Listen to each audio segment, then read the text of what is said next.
Double salute to the Black Goose TV family. You already know your boy Fluence Boxing is back, and I got some more Fluence Boxing for the people. Not only do I got some Fluence Boxing for y'all, but we got a reaction video for the people. So you already know I'm hyped. I'm ready to get in this thing, and specifically, we focusing on the AJ Oleksandr Usyk open workout that happened earlier today. So you know your boy had to react to this joint with the family members just to see how everything's looking. You know, I'm saying if I can, put together some speculations that possibly could have some people who was leaning toward Anthony Joshua start leaning toward Oleksandr Usyk, or some people who was leaning toward Oleksandr Usyk start leaning toward AJ. Now I know that historically, AJ, when it comes to his open workouts, he never really does much. Usually he does a little jump roping, a little shadow boxing, then he leaves it at that. So I don't really expect much from this. You know what I'm saying? AJ and his team usually keep it very, very minimal when it comes to open workouts. But hey, might as well watch these joints. Oleksandr Usyk, I don't expect him doing much too. Usually when it comes to his open workouts, he likes to do a lot of flexibility routines, things like that. Get loose, leave it at that. So I don't expect to see much when it comes to these open workouts and, trying to put together some type of, crazy analyst where, possibly I could be telling you, oh, I'm seeing something different in this game, or I'm seeing something different, when it comes to the skill set, AJ was working with Robert Garcia. I already see the differences. Like, no, I probably won't be able to tell you any of that because they're probably not going to show too much. You know what I'm saying? But either way, we here nonetheless. I'm excited as hell for this fight happening this weekend. Yes, anybody who did happen to forget, it is happening this Saturday. And some of y'all be like, wait, how would anybody forget about one of the biggest heavyweight boxing fights of our particular era? Well, my personal opinion, this has been absolutely under promoted when it comes to the US. I think when it comes to promotion in the US, Eddie Hearn, Matchroom, y'all have done a terrible job. And I think a lot of that comes down to them trying to figure out what date they were going to have it at, last minute setting the date, trying to figure out a venue. So I'm like, to me, the fact that this fight is happening this weekend is between Anthony Joshua and Usyk for the second time. I'm a little underwhelmed. What do I mean by underwhelmed? Why am I not more hyped for this fight?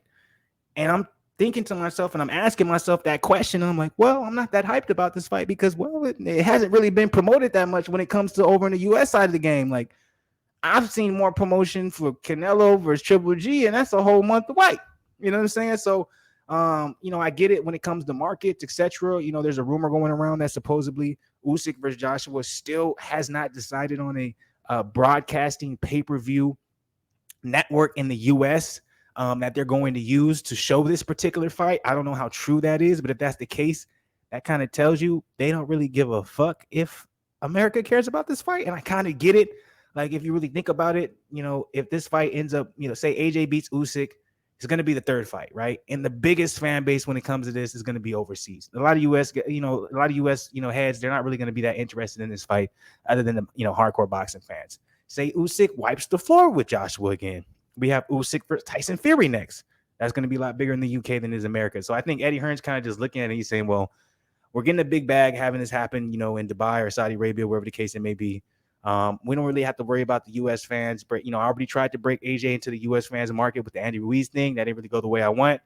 AJ's trajectory right now, it looks like a lot of his fights are going to happen, or the people he will be fighting, whether it's Tyson Fury, Usyk, maybe a Dillian White rematch, whatever, is going to be majority UK fan members. So I think Eddie Hearn's kind of like, when it comes to AJ, he's like, U.S., I really don't care anymore. That's what I feel like it is. But nonetheless, man, we're going to get into these open workouts, man. We're going to see if we see anything a little bit different, specifically from AJ, because AJ has a new trainer with Robert Garcia, the Mexican-American Hall of Fame trainer, a Hall of Fame boxer as well. So we're going to get into that. Now, also, too, I'm going to give you guys a treat at the very end. I'm going to be taking a look at the open workout of one of my longtime favorite boxers who I don't talk about much because not much to be talked about. No disrespect to you, brother. No disrespect to you, but you took a lot of time off after that Ortigo's loss. You know what I'm saying? I still remember that to this day. That was about 3-4 years ago. So I used to love Andrew Tabiti. I still love Andrew Tabiti. I still think he has a lot of potential, etc.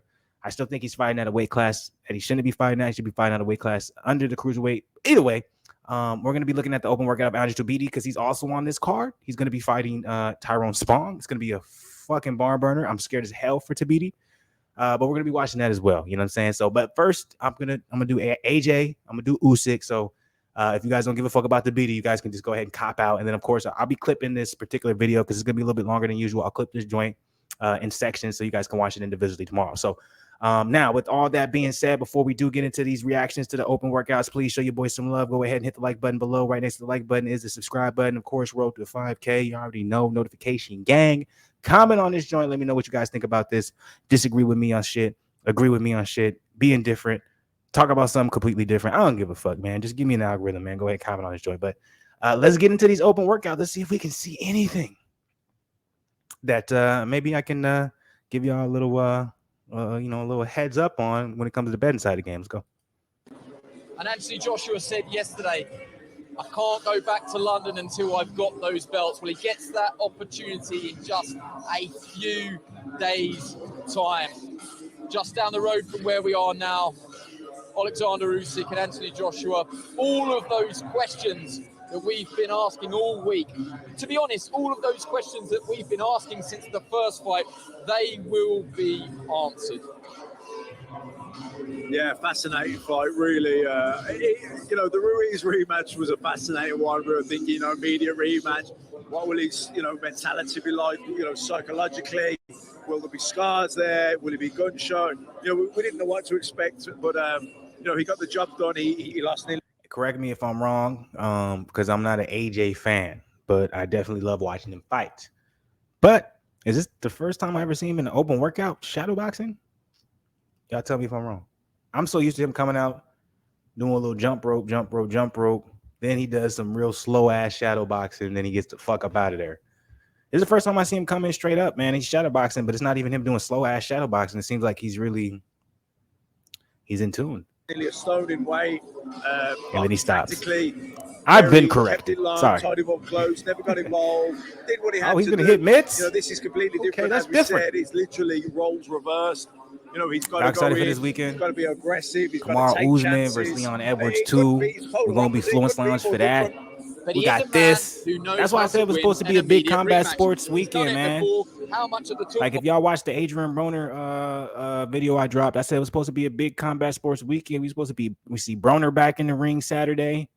Kamaru Usman versus Leon Edwards pay-per-view card was crazy. Then we're supposed to have AJ versus Usyk too. Unfortunately, now we're not gonna be able to see Broner back in the ring, but we still got the other two. You feel me? So, can't be too mad. But before you've been beaten, everyone wrote you off. You came back, you did what you had to do, and you won the fight. You've got to make adjustments this time. It's just this time you've got to do it the other way. This time you've got to be aggressive. You've got to start fast. You've got to take control of the fight. Robert Garcia.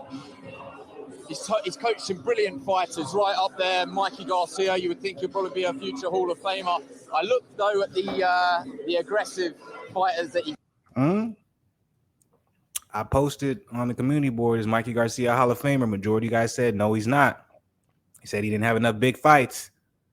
But it sounds like there's probably going to gun to put him in the Hall of Fame. I'm going to say this, too. What do you guys think about a guy? This might be a question for the community board, too. When I rewatch back this, I might clip this particular question just to see. What do you guys think about someone like AJ, the pedigree he has, the way he fights, being a heavyweight, being a big heavyweight, too? He's not a small heavyweight. He's a big heavyweight at 6'5", 6'6", 240 plus, right? What do you think about him picking someone like Robert Garcia, who's never worked with a fighter who's as big as he is, right? If you name some of the most notable fighters that he's worked with, when it comes to accomplishments, they're all, 154 and under?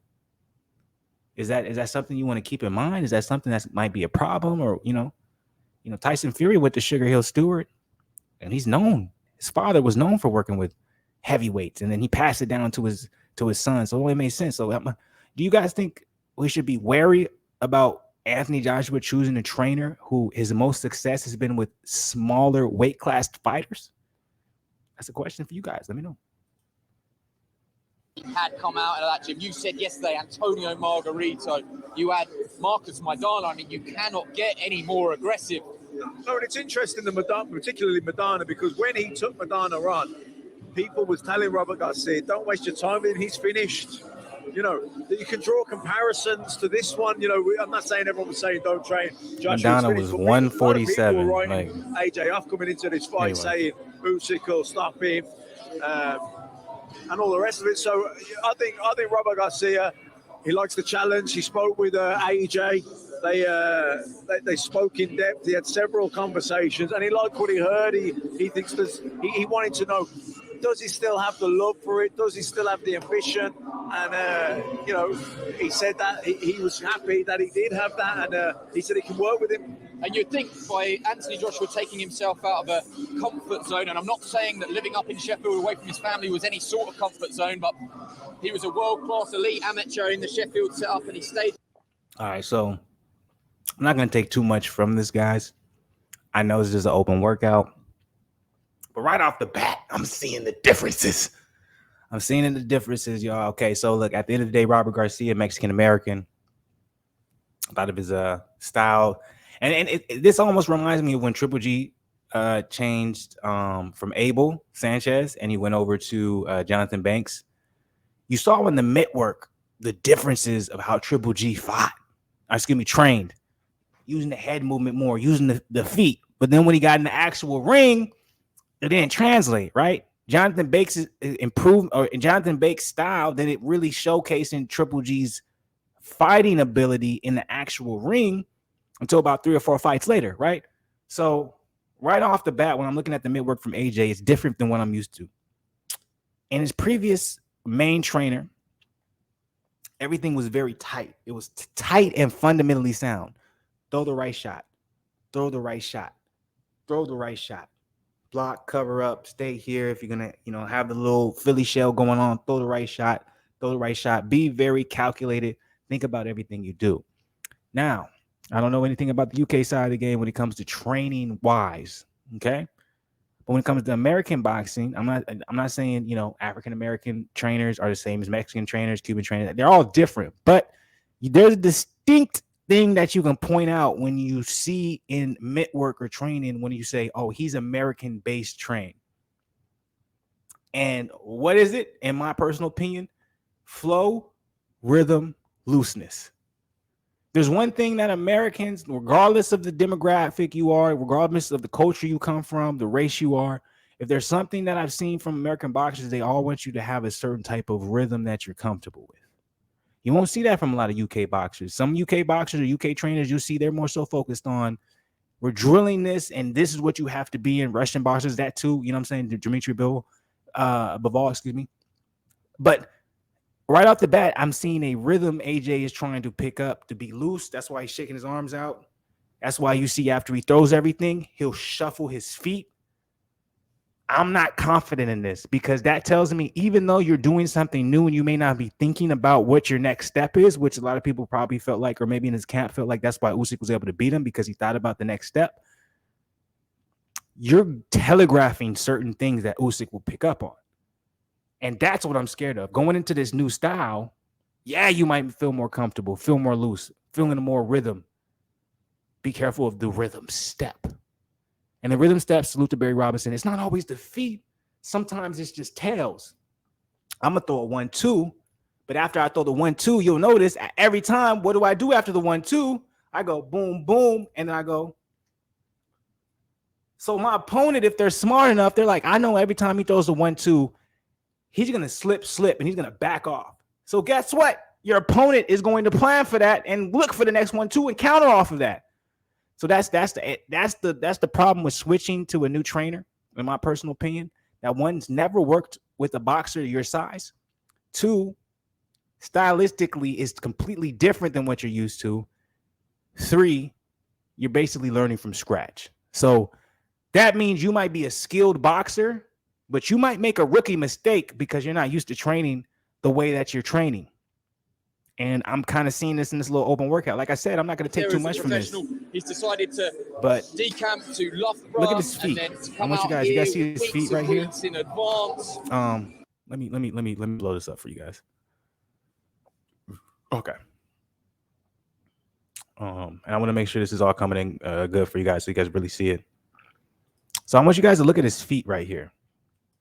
That shows he's not prepared to settle. So that's for a what big worked left for him hook. Do you see how he's before and stepping? Probably what was comfortable to him. Yeah, Look how his feet are. He really Look, he wants threw that it. uppercut, He's then he the brings his wounded feet animal. together. His Uppercut, then the pride's feet are hurt, coming together. And he wants revenge. He wants redemption. Moving, he's And he keeping his still has head, ambitions. movement. He I wants like number one this. and He's still staying a achieve little bit more still. one He thing seems with a little boxing. bit This more isn't comfortable the end of throwing the road for power him, or he shots. certainly doesn't want it to be the end of the road for him. If he did, But he'd watch have how just his stayed- feet he'd keep have just stuck shuffling to together. what he knew, Watch stayed how at his Royal front Familiar, foot, stayed every up in time he throws a Sheffield, shot, but he hasn't. watch, He's gone watch, out watch. there. He's In the travelled front foot, around it comes America, back he's and it spoken meets to the back several foot. trainers. This wasn't That is not a knee-jerk good thing. reaction. Look at that. Usyk is going to pick up on that.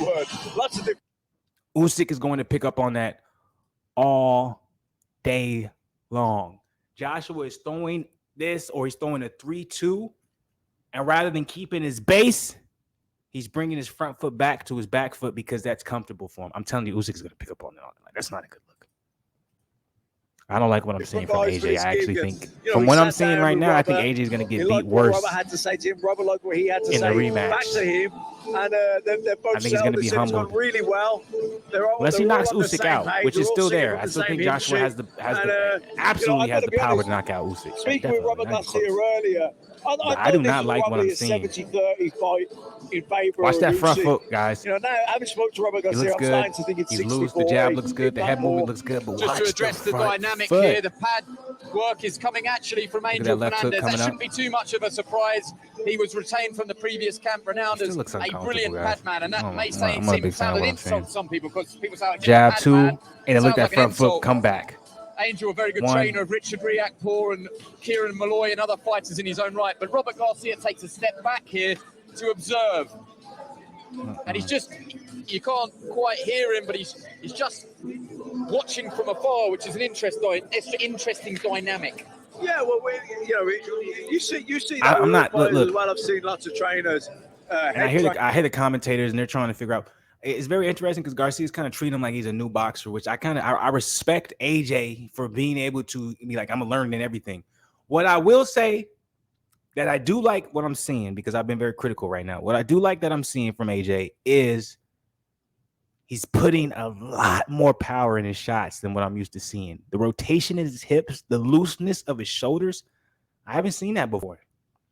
So I think the knockout power is going to be there.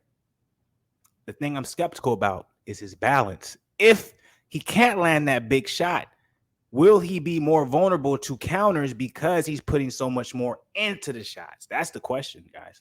Trainers have another guy giving the pads, and they can stand back and watch. It gives them a different perspective. It's still only one voice in the corner, though, and that will be Robert Garcia's. That's right, isn't it? Yeah, absolutely. And I think that's the key element. I don't think that the key. Robert Garcia I don't believe, brings a major thing. Ain't going to change anything really gym-wise, but it's the mindset, the conversation, and the corner work on the night. Is he showing us anything here that we can take note of?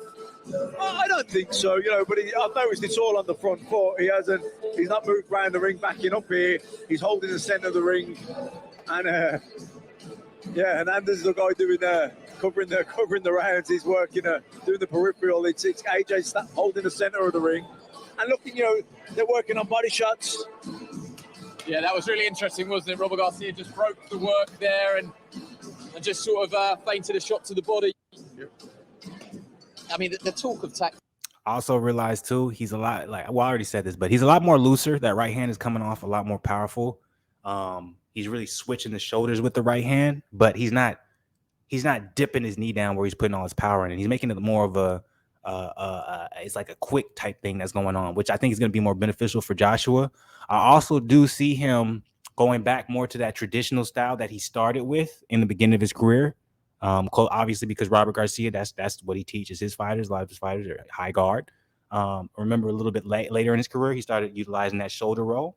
He started utilizing the Philly shell. You can see it seems like that's not going to be the plan for this particular fight. It seems like he's going to come forward. It's our job to dissect absolutely everything, in a more difficult to think traditional of stance. A fight that we've done in the recent times where I like the looseness I'm seeing from him though. That's very American style wise in comparison to UK style. You guys don't know, but we're really, we do loose things like that. Actually, you see it from Bivol, Russians. They do this similar too. Obvious from the like a lot of the first bigger fight, fighters, just like let them think. Ooh, I like they tried, they boxed okay. with the boxer and they got it wrong. So okay, Josh looks you know, good. it's clear to I think everyone Did I just that convince this time myself something different? you can't afford to do that. He's got to I had all these criticisms. I'm like, okay, now they're getting a little bit more. This is the first time I've ever seen him do an open workout and show this much in an open workout. He never shows this much in an open workout his entire career. Any room to operate here. Every single camera lens in the room that was either. And now the more he's getting comfortable, I don't see. Well, I still see him bringing that front foot back on this and doing a rhythm step. He's gonna have to be very careful about that. Usyk will take advantage of that. So he has to be careful about utilizing that rhythm step. And the rhythm step is basically that front foot coming back. Like, say this is my front foot. This is my front foot. This is my back foot. I throw a punch, and then my front foot comes back where it's this close to my back foot. Decamps just down the road to the King Abdullah Sports City Arena. Saturday night. My front foot is here. My back foot is here. I throw a punch. After I throw the punch, my front foot now comes close to my back foot, and then I reposition my front foot. My front foot. Oh damn! My front foot back to where it originally was. That's the rhythm step, and that's a lot of what I'm seeing from AJ. So I'm hopefully he doesn't utilize that in the actual fight, because Usyk will take advantage of that. He'll jab that shit all day. Just looking around. How do you take advantage of that?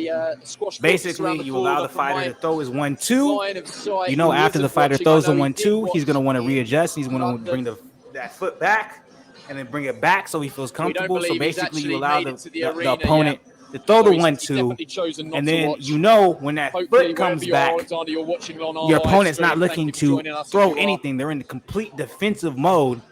That's when you attack the opponent. So that's how you attack that particular rhythm step. So Joshua with the boots. He's got roaring lions on the outside, and on the instep of both boots, he has the Union Jack and the colours of the Nigerian flag with hustle. And of course, his management company 258. I'm a big fan of AJ though.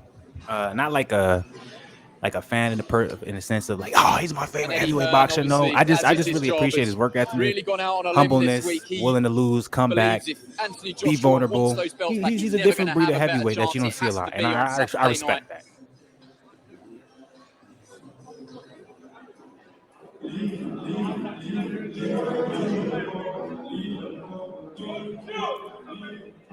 That was a good workout. I'm not mad at it at all. That's the most I've ever seen from AJ when it came to a workout. So I respect it. Now let's move forward, baby. Let's look at Oleksandr Usyk, the current undisputed heavyweight. Yeah, technically he's not undisputed because Tyson Fury has a WBC belt, but technically Tyson Fury or the WBC said he dropped the belt, but I don't expect to see much from Usyk here. He has the same trainer. He's doing all the same things, so I don't think he feels like he has something to prove. But let's see what we got from him. Let's see how he's looking. Obviously, we know Ukraine, his home country, still dealing with the war. So maybe we can look and we can say, hey, man, he doesn't look exactly the same because he has so much going on when it comes to his personal life. But let's see. Pretty much won everything that you could win. I knew we wasn't going to get much from Usyk. So it's like, I can't even break this down. He's just having some fun out there. In the WSB, the World Series of Boxing. Looks slow. To be there that night at super heavyweight. What do you guys think about that? Do you guys think maybe Usyk looks heavier than he did his last fight? Then that he could do it before he turned pro back in 2015. Obviously, his cruiserweight days were phenomenal. One of the what if Joshua knocks out Usyk? I don't think that's really up for debate. I can see it happening. Why? Not because Joshua's a million times better than Usyk, but a fair size, you guys want to count Joshua out, but I still think he has it, man. Like Usyk is a cruiserweight, man, coming up to heavyweight. Derek Chisora, Anthony he outboxed Joshua the first fight, but I'm like, Joshua, you never needed to box my guy. You just had to be a brute. Widely considered one of the best heavyweights in the world, if not the best heavyweight in the world. Tyson Fury would obviously have something to say about that. Yeah, definitely. I mean, it was interesting early on. I mean, outstanding cruiserweight. He stepped up, fought Chaz Witherspoon. It was a lackluster-ish performance. He won and won convincingly, but he didn't look $1 million that night.